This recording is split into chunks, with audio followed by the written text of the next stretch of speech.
What's up? It's Nate. Before we start the show, here's a quick message from Theater Arts Tucson. Oh, right. It's still me. Theater Arts Tucson is the company that I run with the goal of promoting theater to audiences around southern Arizona. If you'd like to learn more and see the calendar with all of the professional theater productions in Tucson, visit theaterartstucson.com. You can also check it out on Facebook and Instagram at Theater Arts Tucson and on Blue Sky at theaterartstucson.com. Your support is very much appreciated. Now, on to the show.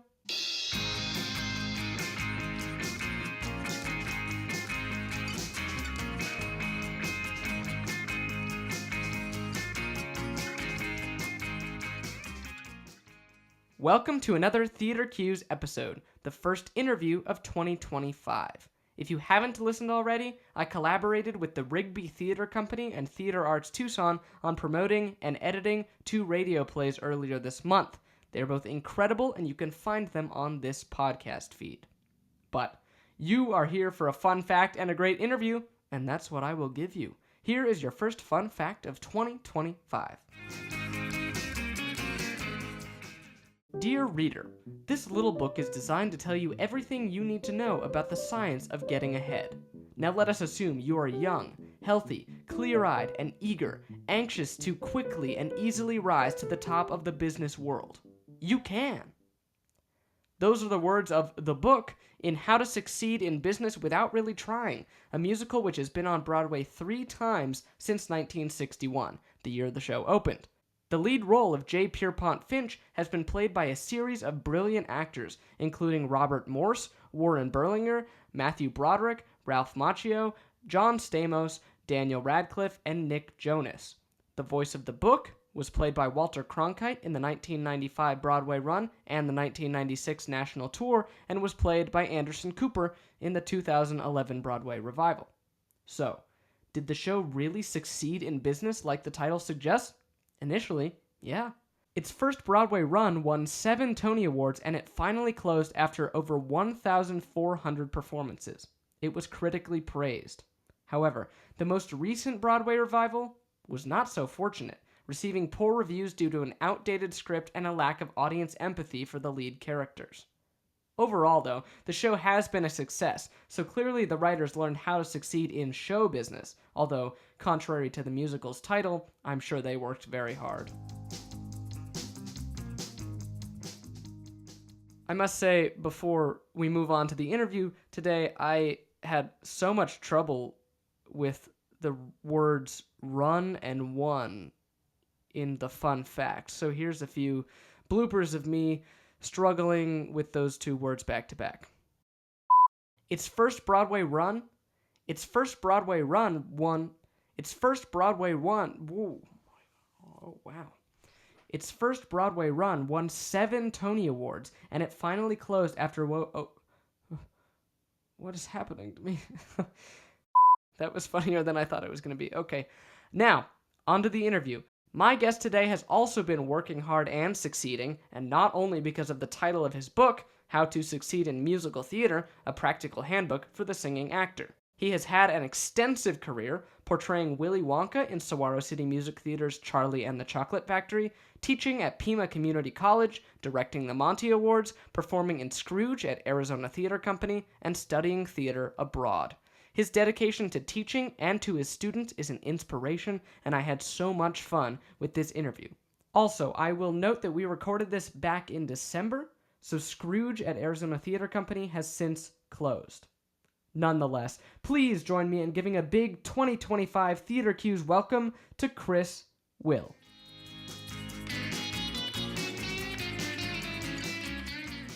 All right, so how have you been? It's been a while. Yeah, too long. Yeah, too long. I know. I kept seeing. Is Scrooge done? Did you guys finish the run, or do you still have shows left? We have 2 more shows left. Nice. Yeah, tonight and tomorrow night. Cool. And then it's done. Yeah. Cool. Well, congratulations on that. I know Thanks. That's supposed to be really good. I wish I could have seen it. Yes. It's visually stimulating. It's Christmas Carol, so it's not it's not anything new on that standpoint, but the visual elements are pretty amazing. Cool. Yeah, they're using a lot of projections and lights and messing with your brain. 'Cause how they like to do projections now is they'll project an image and your brain will get used to it Mm-hmm. and they'll think it's real. And so then they can start messing with it because your brain perceived that that's not a projection, that it's like a set, it's like painted. And so then Huh. they can mess with it all you want, and then you're like, what's going on with my brain? Yeah, That's I cool. saw I saw the same thing in Harry Potter, the play Cursed Child Oh, on mm-hmm. Broadway.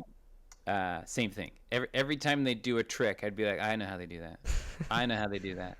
And then there was one thing, I don't want to give it away, but there was one thing I was like, I have no idea how they do that. That was amazing.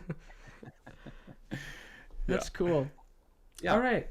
So you're here to talk about theater, obviously. Thank Yeah. you for being here. Yeah. Yeah. So first off, what have been some of your highlights of your career? Some of your favorite projects? Oh my gosh. Well, I think um, one of my first big highlights was just going to school in Scotland and studying at what used to be called the RSAMD, but now it's called the Royal Conservatoire of Scotland. Um, and that was kind of by chance. I wanted to get a master's in musical theater, and there's not that many in the world, and went to this big audition in Chicago and happened to run across to the Scotland School. And my friend actually got me an audition. He saw it, and he like found me in the lobby. He's like, I signed you up for this audition. It's tomorrow at 2. You've got to sing these 2 songs. And I was like, okay. So I sang these songs, and I got into the school, and then like a month later, I got like a full ride scholarship to the school. Wow. So then just to like study abroad and to live in a different country for like a year was just incredible. And Cameron McIntosh, I don't want to name drop too many people, but Cameron Go ahead. McIntosh That's what we're here Cameron for. McIntosh is kind of one of the last real artistic producers because now like Disney and all these corporations are producers now because it's just so expensive to do these musicals on Broadway. But Cameron McIntosh is probably the last real artistic producer we have, and he was the president of the school as well, Oh, um, interesting. which was more kind of like prestigious thing. But we did get to work with a lot of his artistic people from both Broadway and the West End in school in Scotland, and then it finished the degree with doing a full run at the Edinburgh Fringe Festival. You ever heard of that? Yeah. There's tons of fringe festivals all over the world, but like Edinburgh's the one. Like that's where it started. Um, and people all over the world go there for the month of August. And we got to perform two shows there. One was an original musical called Yeti the Abominable Musical, which we just loved. And I want to like bring back Grant Olding. He's pretty famous guy. He wrote the music, and I wanna bring that show back to life because that was super fun. Um, and uh, and yeah, oh, and then one of my daughters was born in Scotland. So Oh, yeah, cool. I've got a that was kind of like the first kind of highlight. I also did this really cool like star-studded show with the musical Follies by Stephen Sondheim. Hmm. And there were like people who performed on Broadway and the West End, and then there's me, this little kid from Wyoming going to grad school in Scotland. I was like, what am I doing here? But that was a fun opportunity, and we rehearsed for a week and then performed this benefit concert, and like Stephen Sondheim was supposed to come to the concert and like give a talk and stuff, but he was working on one of his shows and it wasn't going well, so he couldn't come. But he wrote us all a letter uh, to the cast that they put in the program, and I was like, Stephen Sondheim wrote me a letter, like that's awesome. So yeah, so Scotland was definitely a highlight. Another one was just my 2 years in New York City, pounding the pavement and getting used to figuring out how to audition. The crazy thing about New York City is you walk down Times Square and like you can see your dreams as a performer. It's Mm-hmm. like in lights and it's like right there and it's like I want to do it. It's like right there, like let's go. But it's so hard and the process is so long. And they say, well, you can't be on Broadway unless you have an agent. Well, how do you get an agent? Well, you got to be on Broadway. And like you can't be Broadway unless you have your equity card. How do you get your equity card? Well, you got to be on Broadway. And you're like, gosh. So it was just so like frustrating, but at the same time, it was fun to like figure it out. And that's Mm-hmm. kind of a life lesson of like, and this is kind of what I've learned. Like when something's hard and it's not going well, like you're on the right path. If it's like too easy and like you're getting everything that you want, you're not on the right path for you to be successful. And it's going to be too easy, too quick, in and out. And so um, just because things become hard, that's actually like a good sign. And I still think of it today. Like when something's not going right or it's hard, I know that I'm on the right path. And that was definitely my time in New York City. But I did a couple shows there off Broadway. I did a children's show. I got to perform for Jessica Sarah Parker and Oh her yeah, kids. And that's like she awesome. came, yeah, she came after the show and they congratulated us. We're like, that was cool. Although they did warn us at this children's show that like some schools bring pennies to throw at the actors. So, and it would Huh. happen. And so you had to like be very careful not to like get your eye poked out from these kids throwing pennies at you at theater. Um, but then I also got like an agent there. And let me tell you, like when you get an agent, your life gets a lot easier. Because before an agent, you're waiting for auditions for like hours. And I think this has changed a little bit now with like video submissions, which Mm-hmm. if we have time, we can talk about because that's like totally changing the industry and like we got to get better at that as actors. But before that, you would like wait in line literally for like 5 hours to Man. do a maybe 2 minute monologue or song. And sometimes you weren't even seen. Like I wasn't equity at the time, so there was no rules of seeing anybody. So there were times where I'd stay 5 hours and they'd be like, "We're done. Sorry, we didn't see you," and like your day's gone, right? So like that was frustrating. But like once you get an agent, all of that goes away, and like your agent emails you like a couple days before, sometimes the night before.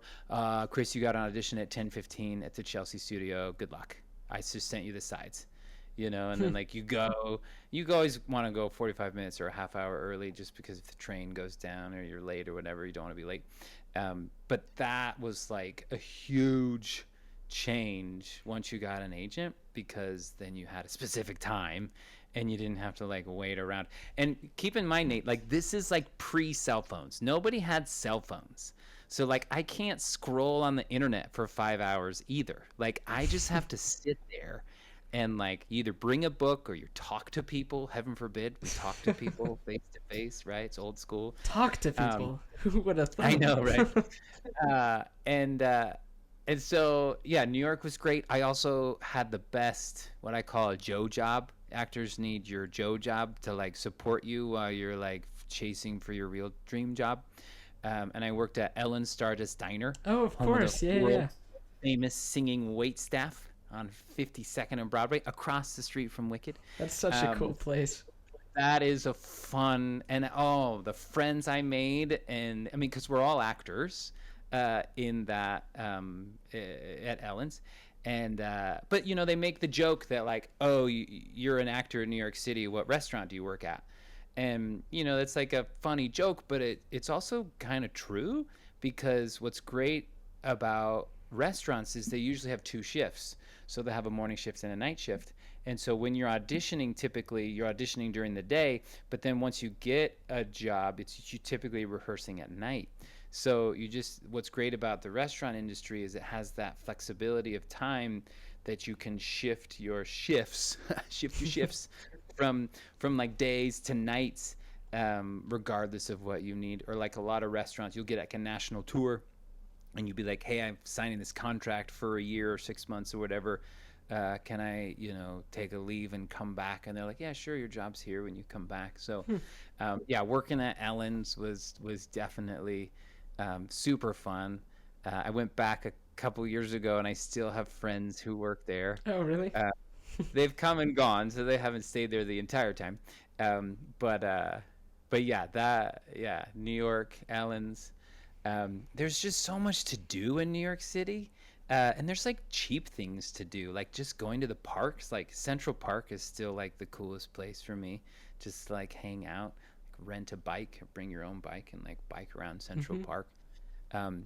Back then I think inflation has gone up, but you could get like a meal at the hot dog stand for like $1.50. You get a hot dog and a Coke for a buck 50, and you walk around Central Park with your friend or your girlfriend or your wife, and like there's your date, and it was only like $3 for the both of you. So yeah, New York City was definitely cool.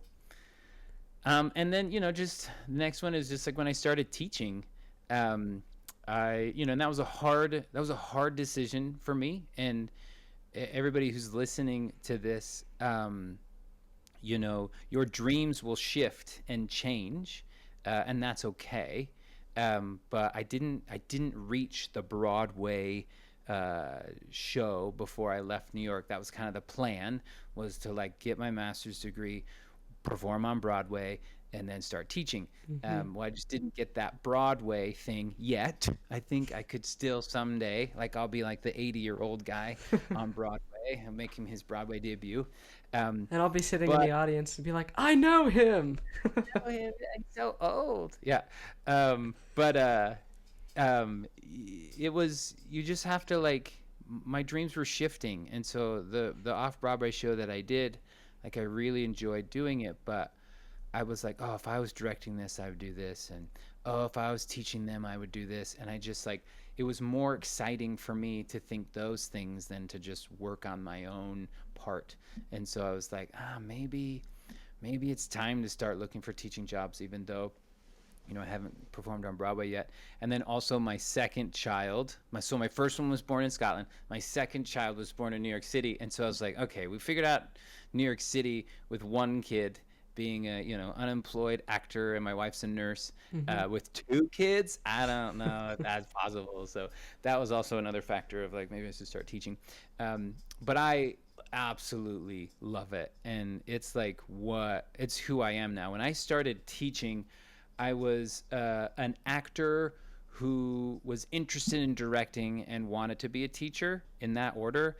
But now it's like totally flipped. Like I'm a teacher first, who is a director, and then occasionally acts professionally, when the time allows and the project's interesting. Yeah. And so yeah, so then I taught at a community college at Western Wyoming for 10 years. And then got a job in Tucson, and that's where I'm currently teaching at Pima Community College. And I have absolutely fallen in love with the community college model too, because the higher ed system in America is broken, and it's way too expensive. Hmm. We lie to these kids saying like you need to get a BFA to perform on Broadway. It's not true at all. You need skills, you need to grow, you need to understand your craft, but you do not need all of these classes that we're saying that you need to perform on Broadway. And then all these students get in debt, and they've got all this money that they have to pay back, and they're not going to get great jobs out of high school, out of college. And so it but the community college model is a little bit different, and we're currently trying to make it even more robust. But one thing that I've loved at Pima, and this is kind of our motto, and it was at Western as well, is we have a high quality for a low cost. And so everybody should have an opportunity to hone their skills. It shouldn't just be for those that come from rich families and have a lot of money. Mm-hmm. Uh, and everybody should have an opportunity to grow and understand your craft, and you can do that at the community college level. The problem with that, though, is people look at a community college and think, oh, well, that's, less. I don't want to go to a Mm-hmm. community college because the shows are going to be less, the classes are going to be less. And like that's what we strive to do at Pima is go, hey, we're doing shows just as good as BFA programs, if not better.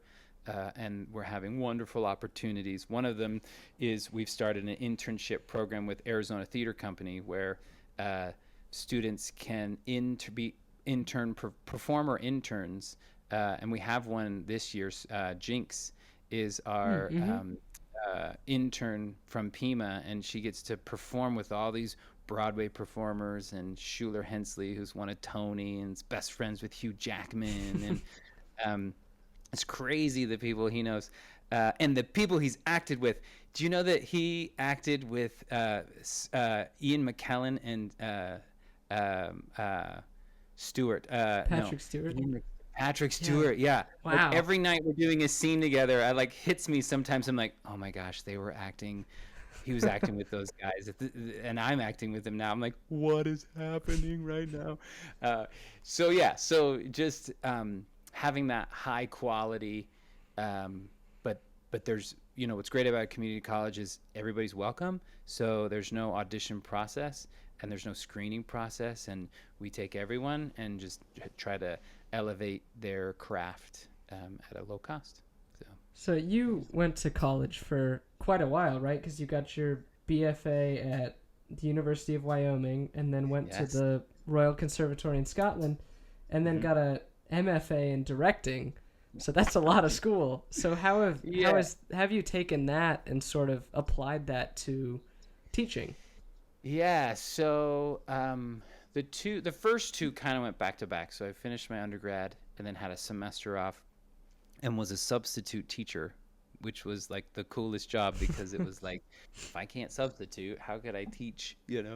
Um, and so those went like pretty quick. So I went to University of Wyoming, a semester off, and then RSAMD. Um, but then the third degree, my second master's degree, I got that while I was teaching at Wyoming. Oh, And okay. before like remote learning was cool with COVID, University of Idaho had these remote programs where you could be teaching full time and taking classes from them, and you're Hmm. not at the campus. So I got to do that for them for like about a couple of years, and then I took what's called a sabbatical, which is teachers have an opportunity to stop working for a semester or a year and do things to make them better and uh, cement them into the industry because it's always changing. Mm-hmm. So I did a sabbatical for a semester and did that, which was really cool. But yeah, you gotta get good education, which is funny. I was like, we lie, and you don't need education, but you do. Like you need to find how to hone in on your craft because talent is not enough. Talent is what you've been given, but craft is taking that talent and understanding it. And so I've had some of the best education. University of Wyoming was great. That was a diamond in the rough of a great program that was really affordable. Learned a lot. I had no idea what acting was before I took my few acting classes from Lee Selting, who's the best beginning acting teacher. Um, and then going over to Scotland, it was hard at first for the education because the Brits and people in the UK, they kind of value different things than we do as Americans. So Hmm. America, we're like really rooted in the physicality side of Stanislavski's approach of kind of realism and truthfulness on stage.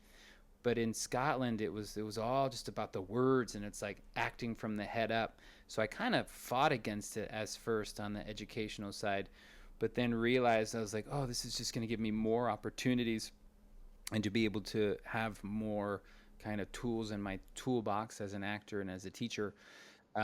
And so yeah, like that's like crucial because just because you're talented and like it would be like a basketball player. It's like, just because you're tall doesn't mean that you're a good basketball player. Mm-hmm. Like, it's a great place to start, but like, don't have to be tall to be a good basketball player. There's a lot of small people who are great, but yeah, I had a great opportunity with all my education of taking my talent and being able to find the craft. Was that a difficult adjustment, sort of going to Scotland and having to sort of adapt to their way of performing and then coming back to New York Yeah. and, sort of Yeah. relearning everything? Yes, and I mean, it wasn't really relearning. It was just like I had this opportunity. I went over to this part of the world that not everybody knows, and what was kind of frustrating was like America, and I'm not trying to like toot my own horn or anything, but like America has no idea how good the programs are over in Scotland. Hmm. So it's like what happens in Vegas stays in Vegas. What happens in Scotland stays in Stays in Scotland. Scotland. I always have to say like Alan Cumming. He went to the school that I went to. We're like the same person, and like you just like list all these famous actors who are Mm-hmm. working in the industry, and they're like nobody cares. Um, so yeah, it was an adjustment, but you're just like, oh, you have more perspective, I think, and more ways of trying to get the performance and the audition that you're shooting for. And Yeah. so how did you end up, I mean, obviously your friend signed you up to audition for the Royal Conservatory, but how did you decide on a college? Because I think that's something that is valuable for especially high schoolers, Yeah. myself included. Yep. That's a hard decision. Um, like I said earlier, like I really wanted the master's in musical theater, so I didn't have a whole lot of choices. There were only like really, I think, 4 or 5 options, and so I didn't have a very big basket or many eggs for this schooling that I wanted to do. Um, but I auditioned for a bunch of other schools too, and I got accepted into other schools. I think it's important to like look at who's graduating from the schools that you maybe want to go to, and are they doing the things that you want to do? And so I think that's like the ultimate test of like just look at the alumni, and like schools love to brag about their alumni. um, and so just kind of see who's been going to those schools. But like I said too, find a good school that will be able to let you grow and understand, but for as low as cost as possible.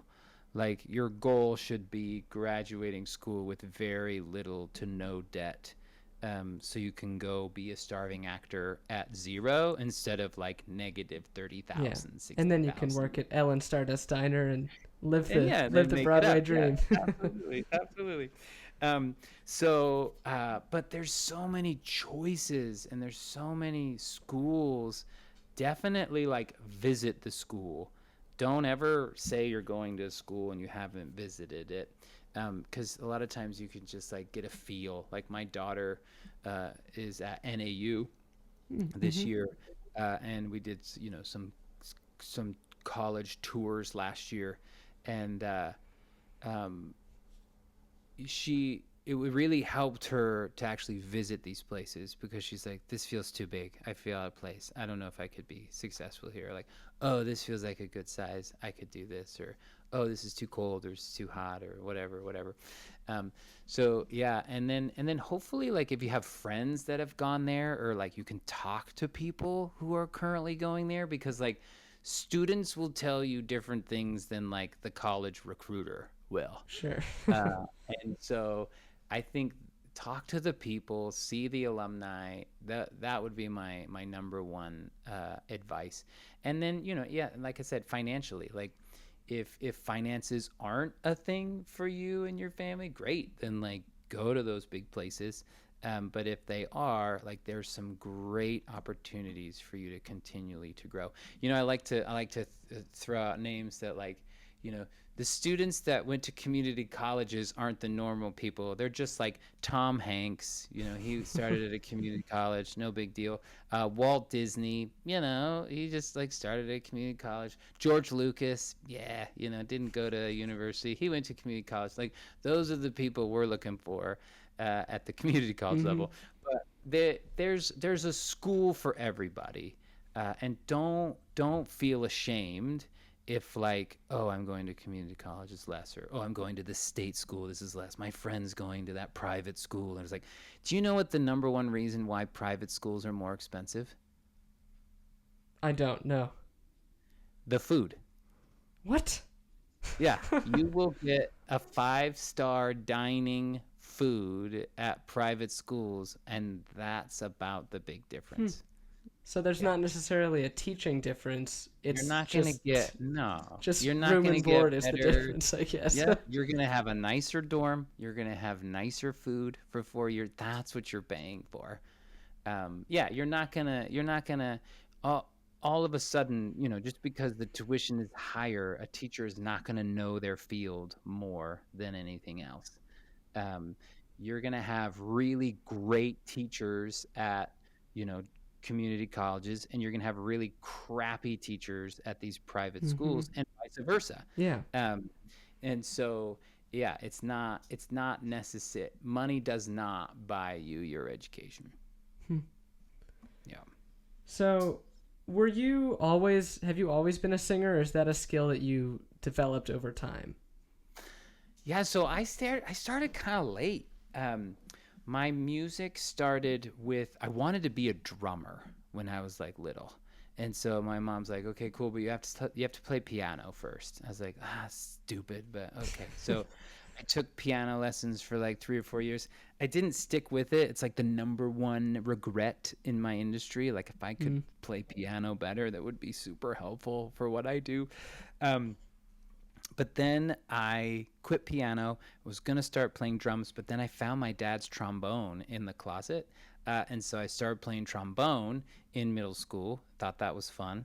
Did that in high school. I started doing the plays in middle school, but we didn't have musicals in middle school. Hmm. But then we got to the high school, and the music director had seen me do a couple of the plays in the middle school, and he's like, "Are you auditioning for the musical in the spring?" And this is my freshman year.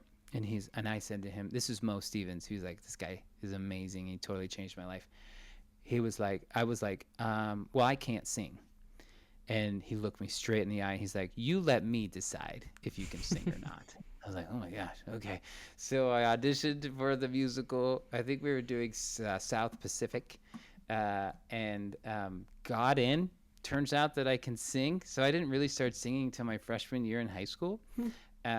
But then enjoyed it and started taking choir and started taking voice lessons with my voice teacher. And uh, but then it really wasn't in college until I had like a really proper voice teacher to like really understand my voice.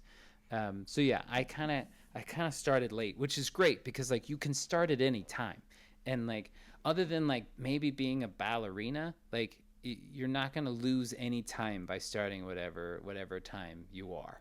Hmm. Um, so yeah, Yeah, because there's that growth that you were talking about, in college especially, that, yeah. you know, that learning curve. Um, so, did you grow up in a theatrical household? Was that, how did you first sort of come into the world of theater? Yeah, no, I mean, not really. I think my household, that's a great question. My household like appreciated a lot of different things. But I would say we were more like sports. Hmm. And I still equally love sports, and still actively play a lot of sports. Um, but I would say my household was more like a sport family. Um, I played baseball, tennis, soccer for a little bit. I wasn't very good. Um, and But then I just kind of started developing this interest for theater, and my mom was very open with like, okay, let's find an acting lesson at the rec center, and let's look at the community audit. I think they're having auditions, which they were. The first play musical I ever did was Peter Pan, and I played Shmi as like a middle school kid. Um, the other thing I realized too is like I kind of grew up in kind of your traditional middle class family. And so I didn't have like the big expensive voice lessons and acting classes. Like I was totally brought up, and see with sports too, like watching these kids like on these sports teams that they're like 10 and they've got like 3 different uniforms and they're traveling. I was like, I played baseball through the rec center and we wore jeans and a reversible shirt that was like blue on one side and white on the other, right? Um, but but yeah,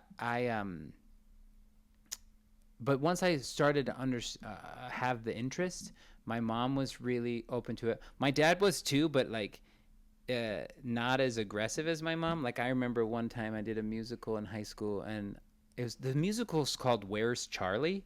It's a beautiful musical by Frank Lesser, and it's about this guy who wants to go on this date, but it's like in the 1800s, so you can't go on a date by yourself. You have to have a chaperone.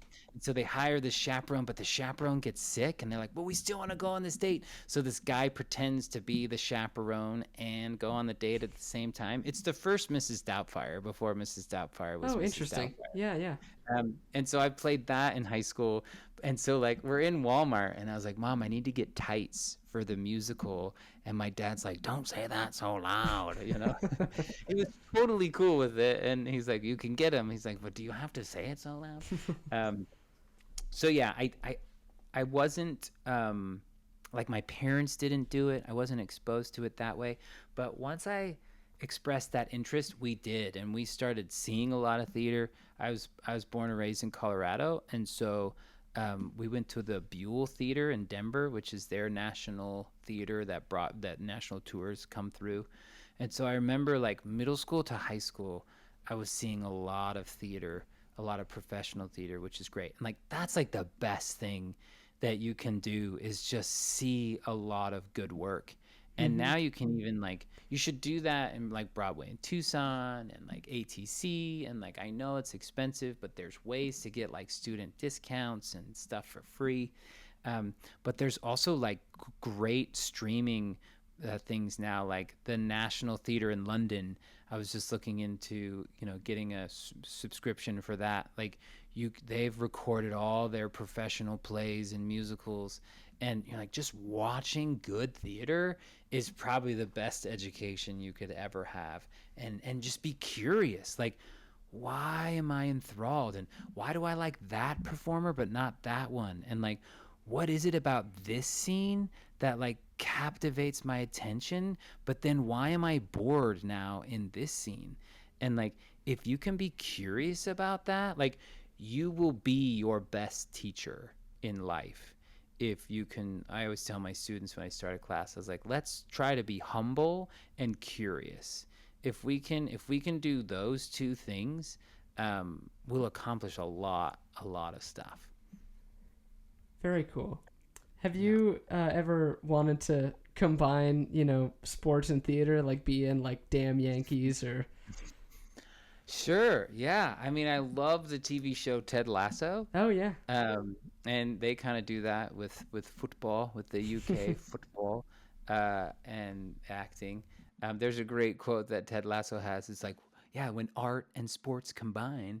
Uh, but sure, yeah. I mean, I kind of grew up as a kid hiding both of them. So like in high school, like I couldn't tell my theater friends that I was going to baseball practice because they Yeah. made fun of me. And then like I can't tell my baseball teammates that I have to leave early to go to the rehearsal because they'll beat me up. So I spent a lot of my life kind of like separating the two until I got to college, and I was like, I don't care anymore. Like I love both. And so I kind of mix them with like how I say the lingo. So I never call a play intermission. It's always halftime. And like whenever I'm at a sporting event, I'll flip it to, I'll be like, okay, it's intermission. Like, let's go get some nachos or whatever. So, and they're actually very similar in ways, actually. Like how we watch theater and how we watch sports should be the same way. You Well, you're should be rooting picking. for a protagonist and against an antagonist. Yeah, and you should be picking sides and expecting what's going to happen, and you want the touchdown to happen or you want them to kiss him. It's like, do it, like throw the ball. It's like, it's funny, like I make fun of my wife sometimes of like watching a scary movie, and we're watching this scary movie, and she's like yelling at the TV, like, "Don't go in there!" And I always like reminding her, like, they can't hear you. Uh, and that's called empathy. Like theater, when we watch a show, TV, it doesn't matter what it is. We're not just watching; we're actually actively participating at the comfort of our seats. If they're doing it right and it's engaging and in the moment and truthful and alive, excuse me, then we're making those choices with them. But my wife equally makes fun of me when I'm watching the football game and I'm telling the quarterback to throw the ball, and she's like, "Bro, they can't hear you," right? But it's the same thing. I'm not just watching that game, like I'm in that game. And that's called empathy, like where you're feeling with the person in that moment. You're not just feeling for that person. And it's almost like you're living that moment. And that's why theater is so important. And like people don't realize how important it is to tell stories and how we need it as a society. And it never gets its true value in money or time or interest. Um, but telling stories make us better, and it allows us to live things that we don't have to live by ourselves, to have an idea of what things are going to happen. I love watching like race plays and race movies, Hmm. and I'm very white and very male, uh, and but I watch these movies and I'm like, oh my gosh, I have a better understanding of what those people are going through now. But like I get pulled over by a policeman and like I'm worried that I don't get a ticket. But other people who are not white and not male get pulled over and they're worrying very different things. Hmm. And I don't experience that in my everyday life, but I can experience it in storytelling. And now empathy is our number one goal in theater, but I realized a few years ago that like there's some things that I will never have empathy with. Like I will never have empathy 100% of what it's like to be female in this world. It's hard. Hmm. And I'll never be what it's like to not be white. Like that's even harder. And so, but I can get close enough in that sympathy. And so like I used to say like empathy's bad, empathy's good, sympathy's bad. It's not good or bad. There's some stories because who I am, I'll never know what that's like. But I'll take sympathy over nothing at all. Or I'll take sympathy over ignorance. Or I'll take sympathy over not being, ignorant, of not knowing what the thing is. And that's why theater and storytelling and movies and TV shows are so important for our culture. One of my dear friends, John Plumpus, who is has worked and taught in New York and New Jersey and all sorts of places. But he always says the goal is not necessarily to have your best performance, but it's to make the audience feel something, to have them Yeah, take something away. yeah, yeah. I love that. I mean, every performance is new, and when it's live, uh, and even when you make a movie, like they're gonna do 12 different takes and then decide which one's more alive. So in a way, movies are still live theater. It's just they chose which live take that they wanted. But yeah, your friend's absolutely right. That's a great name, by the way. Um, but it and sometimes performers lose sight of that. Like we're getting the end of our run with Scrooge for the second year, and the actors are tired of doing it and they're ready to move on. But it's like Mm. there's people coming tonight for our second to last show that have never seen it. And so like they need tonight's performance for them more really for us. Ours were more in the beginning, like the opening night. We're like, wow, that was enthralling and amazing. It was because we're actually more an audience member than we are an actor in the Hmm. first part of the run, right? Because you're watching it and you're enthralled and you're like, oh, that was pretty good. I'm doing pretty good. Oh, that was horrible. Why did I say it that way? But yeah, and like you don't know who's going to be in the audience, and they need they need tonight's show. And so you have to go out there and give that to them. You owe it to them. Yeah, I was in the Music Man at ATC like 5 years ago now, I think. Shut up. So you know Brenda? Do you Yes. remember Yeah, yeah, Brenda? yeah. Brenda's Mrs. Cratchit. Oh, really? She's Oh, my that's awesome. Tell her I said Yeah, hi. It's been a while I'll since I've seen tell her. her. Yeah. Yeah. Dude, I've heard, I wasn't here when they did that. I hadn't moved here yet, but I've heard of it. Yes, yes. I Um, love that you were in that. yeah. Who did you play? I was Winthrop. You were Winthrop, of course. Gary, Indiana, Yeah. Gary, Indiana, Gary, Indiana. I say it once again. Oh my gosh, I would have loved to see that. Yeah, that was such a cool experience. But like, performing Gary, Indiana for 60 performances or It's a lot. yeah. So how do you, especially, this is like what performance coming up like 120 for Scrooge over the past couple of years. Yes, How are you 105. This will be yeah, 105. how are you keeping it fresh? How Yeah, does that that's a great question, and we don't teach it enough, I think, in theater. Um, well, it's easy to think the theory behind it. You just have to you have to keep it fresh every night. But it's like, well, how do you do that? And how do you keep something fresh that you know the outcome of it? So there's a few kind of tricks and tools and theories that I try to teach my students.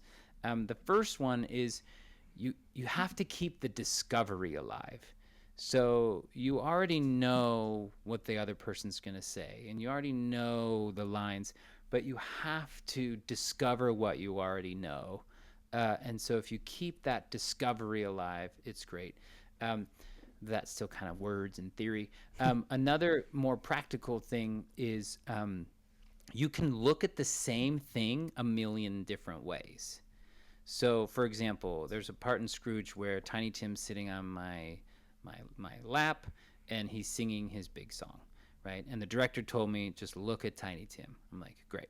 But it's like, every night I look at a different part of Tiny Tim's face to keep engaged and to keep alive.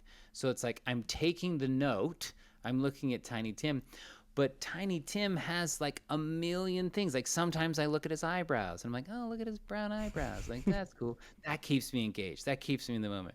Oh, he's got brown eyes. Okay, cool, right? One time I was like kind of looking at the back of his ear, and I was like, what is that stuff behind his ear?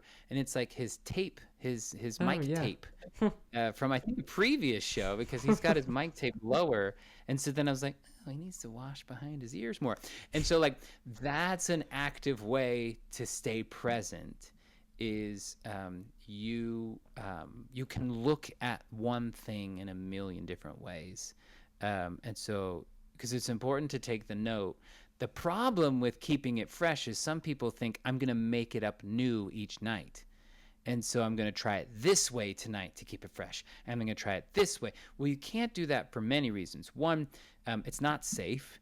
You can't be like, oh, well, I'm going to put Tiny Tim on my right leg tonight. And he doesn't know that. So I'm going to keep it fresh. Well, then he falls down and he breaks his nose, right? And so now he's out performances. Oh, shoot. I was trying to keep the performance alive, right? So you make agreements with the playwright, you make agreements with the director on how the performance is going to go, but it's like a boundary. You're not making one singular choice. You have a frame that you can play within. And so you still have to play within that agreement, but it's not just one choice. It's like a kid in a field and you're just putting up the fence. But there's a lot to explore when you make agreements with either the playwright or the director. Yeah. So, and then it's just fun for go you, ahead. and it becomes more active, and you have a good time kind of exploring those boundaries that you talked about. So you, as a part of your teaching, you direct the Monty Awards every year for the past 6 years, right? Yeah. This will be my 7th starting this year. Yeah. So how has that helped you sort of, gain a different perspective when you're performing, especially performing with kids like in Scrooge? Yeah. Oh, doing the Montes is the highlight of my year. Um, I absolutely love doing that, and I learned so much from those high schoolers. Um, Mostly just the passion. Like they're so excited and they're so raw, and there's so much potential that it really rubs off of me. I'm like, yeah, I'm young too. Like I'm still not old yet. Um, and they're just so talented. Uh, and yeah, it's just, I learn so much. I think I learn probably more from them. I know it's a corny thing to say, but I think it's true. Of like, I learn more from them than I try to give them, just because we don't have enough time. And like when we're working with them, I can't really teach them anything because we don't have the time and the ability to do that. What I'm really just trying to do is seeing what they're doing well and what's standing in their way, and try to remove barriers for them to be the best that they Hmm. can, because we get to work with them for like a month and a half. Um, and so I'm not really giving them anything, I don't feel.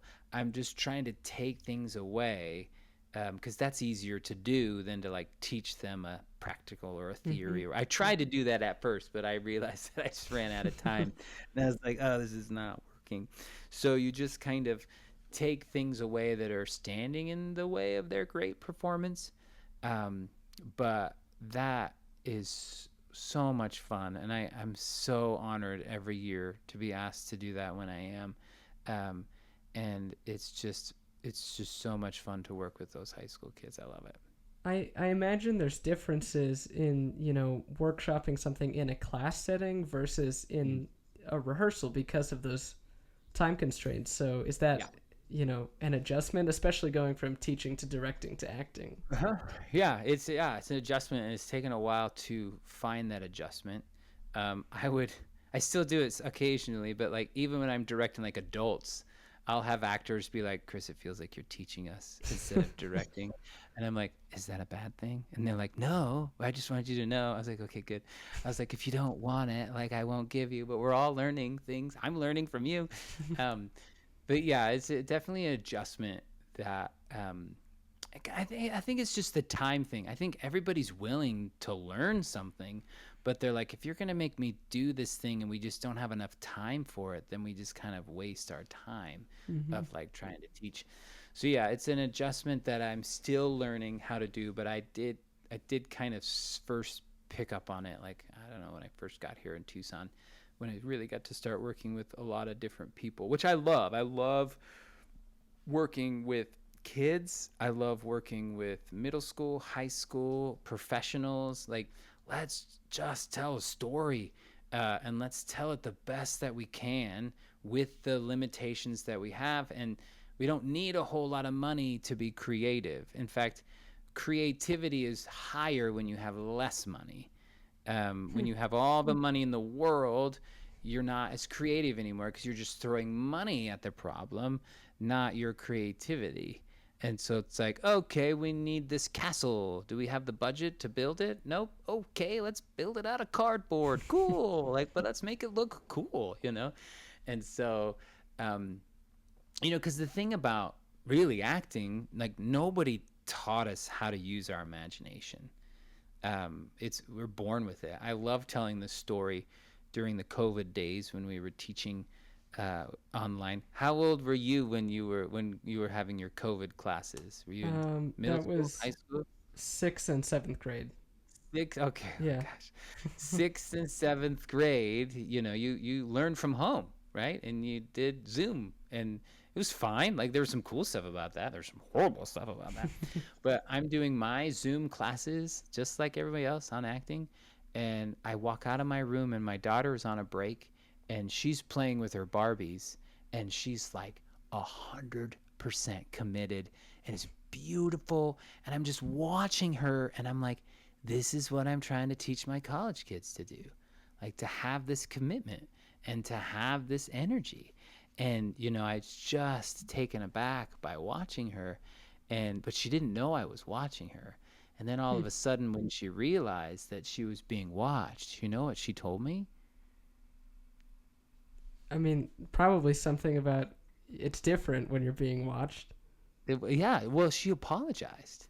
Huh. She was like, "Sorry, Dad. I'm sorry. I was just messing around." I was like, "Molly, you never apologize from using your imagination. Like that's the problem as we grow up.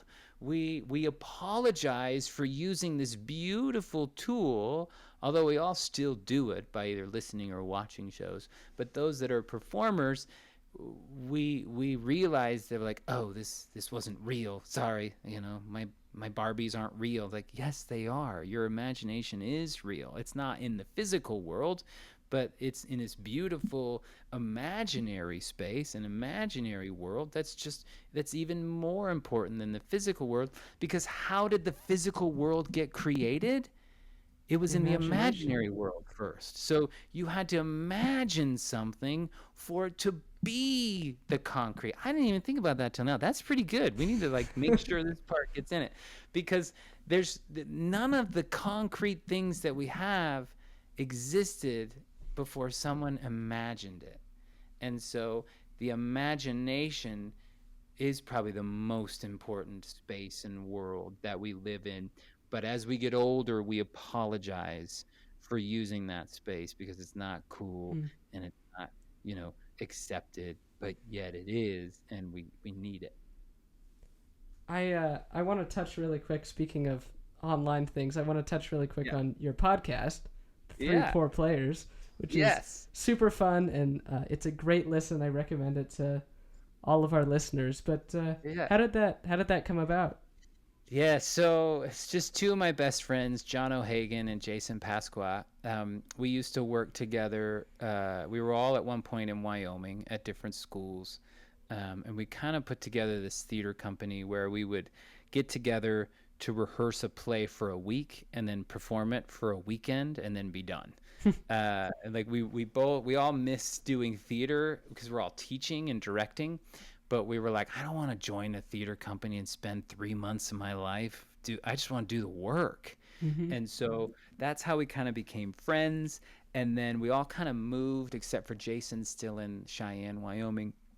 Um, but that's how we became really good friends. And then, one of us would read a book and be like, you guys, you need to read this. It's so cool. Like John O'Hagan gave us all the book that I absolutely love and adore called The Actor and the Target. And fell in love with it. Everybody should read that. But actually, before reading that, you should read The Actor in the Space, because there's a sequel that came out to that, but it feels more like a prequel, and it makes more sense to read that first and then read The Actor in the Target. So we were just kind of like always kind of giving each other advice and like talking to each other. And then like one day I think John was like, well, I started doing like little podcasts for my class.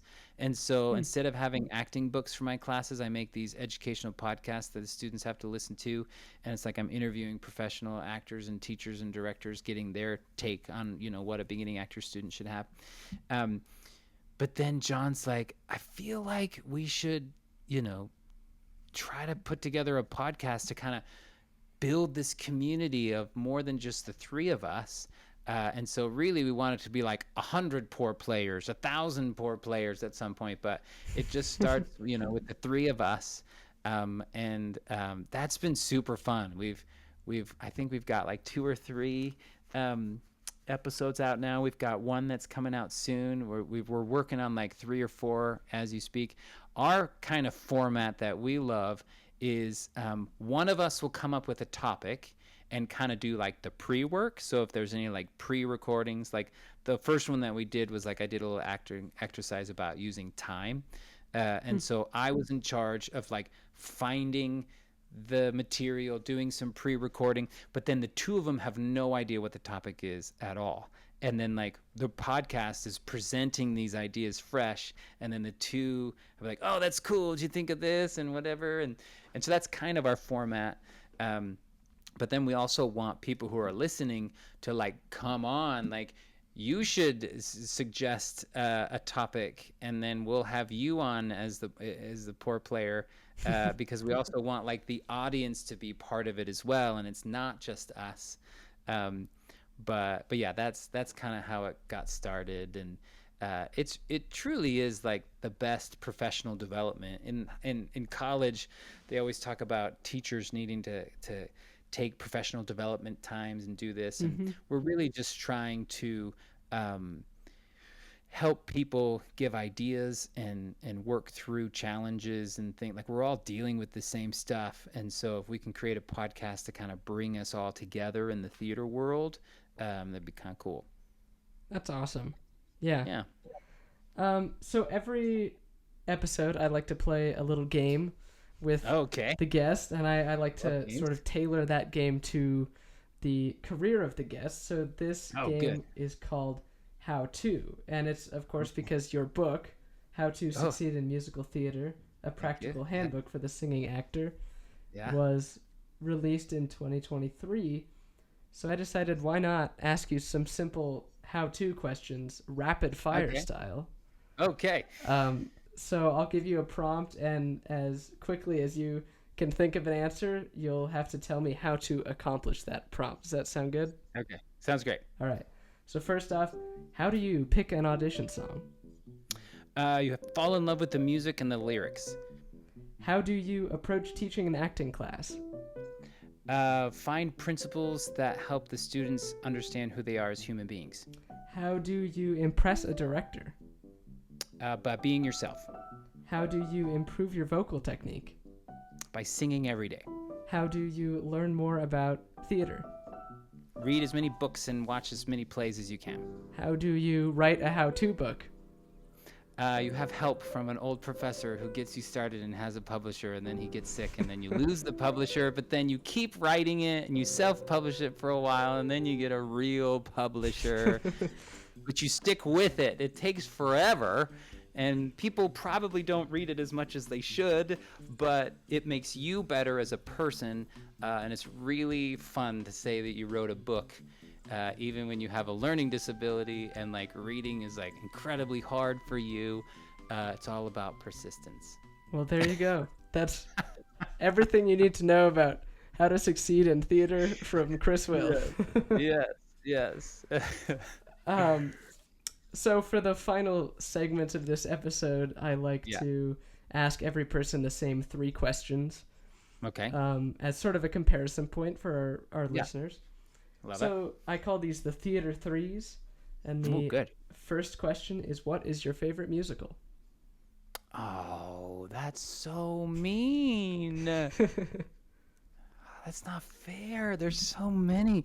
There's so many that I don't know either. Like I just got Apple Music, which is great because like I was like spending all this money buying things. It's like, well, now I don't have to buy anything. And like you just type in musical for Apple Music. There's like thousands of musicals I have never even heard of. My favorite musical that I performed in or that I like to watch, listen to, you gotta help me preface it a little. We'll do your like just favorite overall. What makes you feel empathy the most? Oh, jeez. Okay, if I just had to like listen to a musical, which one would I put on? Probably Come From Away. I love Come From Away. It's such a I've got beautiful some- show. Yeah, I've got some emotional connections to that as well, but it's just a beautiful play, musical. I speaking of musicals that no one's really heard of, I wanted to bring this up. This was in my notes. You were in Bat Boy Yep. the musical. Oh, it's the best. So good. O'Keefe, same guy who wrote Legally Blonde. Oh, okay. Such a great show. We're gonna do it at someday. Pima, you can be in it. Cool. You can be Awesome. Bat Boy. Yeah, precast. The second question of the Theater Threes is, what actor did you look up to as a kid and why? So as a kid, it was definitely Robin Williams. And in fact, when my mom asked me what I wanted to be when I grew up, I said I wanted to be Robin Williams. And she's like, well, you can't be Robin Williams. Like, that's already taken. But, like, he's an actor and a comedian and a great guy and this. So yeah, a big fan of Robin Williams as a kid. Yeah. Can't get much better than Robin Williams. No. Absolutely Amazing. incredible. Yeah. Yep. But as I got older, I became more Tom Hanks. Like I kind of have a artistic crush on Tom Hanks, and then also Benedict Cumberbatch. Oh yeah, he's great. But like his earlier, like I love his movies and stuff. But like when he was doing like Shakespeare at the Royal Theater and like the Sherlocks, like have you seen like the Mm-hmm. BBC Sherlocks? Mm-hmm. Like that, he's good. Yeah. He's good. He gets it. And the third and final question of the Theater Threes is, what advice do you have for theater kids or anyone wanting to get into theater? Well, I think I kind of already said it, but don't wait for things. You can start having your education now. Read a ton of acting books. Like just Google like acting books. There's a million of them, and nobody's right and everybody's wrong. And there's no one how to approach to anything. Even my book, How to Succeed, that's a lie. Like this is not. It's just catchy and it's funny and it makes fun of the musical, How to Succeed in Musical Theater, How to Succeed in Business. But you're gonna read a book and like get 5 or 6 things about it, and it's going to change you and it's going to make you better. So I think read as much acting books, and like I said, watch as much theater as you can, but do that legally. Like don't watch like bootleg Broadway shows. All Like the that's slime tutorials and stuff yeah, online. don't do that. Like that's not how it was supposed to be intended, and it's a horrible angle from the bottom. Like there's enough good stuff that you can watch that they've professionally recorded and got the rights to, like Come From Away. Like you can watch Come From Away on Apple TV. Like spend the $6 for a month, and then you can watch Ted Lasso at the same time. But you can watch these great stuff that, but even then, like that professional recording isn't anything like it is being there live. But like you can at least see what they're doing. You can be part of the theater world, and you don't have to wait. I think get on with it and read acting books and watch plays and musicals and get out in your community and watch those. And don't just watch them anymore. Like I said, like ask yourself why. Why do I love this scene? Why do I love that actor? Why, when you're deciding to get into this industry, you don't get to enjoy it anymore. It's very rare for me to like really just enjoy a movie or really just enjoy a play or a musical, because like I'm always like hyper analyzing it, going, well, you enjoyed it first, you're like, okay, that was cool, Yeah. but then you're like, but why did I like that? Why did they get, oh well, they were using the space, okay, cool, or they were doing this, or you know, stuff like that. Well, Chris, I could sit and talk to you for ages. Thank you so Yes. much. Yeah, thanks. You know, when you first started having this podcast, I was like, I want Nate to invite me. I want to be on his podcast. And like when the time came, I was like honored and so excited. I was like, it's happening. It's happening. Because Nate, you are an amazing guy, and you're doing amazing things just as a high school age, and like you're doing what I'm saying you should do, and you're not waiting, and you're getting out there and you're doing all these things, and you're gonna go amazing places No, too. I So, appreciate it. That's very kind. Thank you. yeah. Yep. It was a pleasure. Thank you so much. Yep. Thanks for inviting me. Bye. Loved it. All right. Take care. Thank you so much for joining me today, Chris. I always enjoy talking to you. You can find the link to Chris's book in the show notes, as well as information on Pima Community College's theater program and their upcoming productions. That's it for today. I will see you all next month with another amazing interview. Stay tuned. Theater Cues is produced by Nate Wiley Productions and me, Nathaniel Wiley, featuring music by Joyheads. Joyheads is a Pasadena-based music group composed of Juan Gomez, Daniel Johnson, and Jeremy King. The song that you heard in this episode is A Real Good Time. If you like what you hear on this podcast, follow the podcast and check out our website, natewileyproductions.com, for a wide variety of content, from historical series to photo galleries and much, much more. Thank you so much for listening today.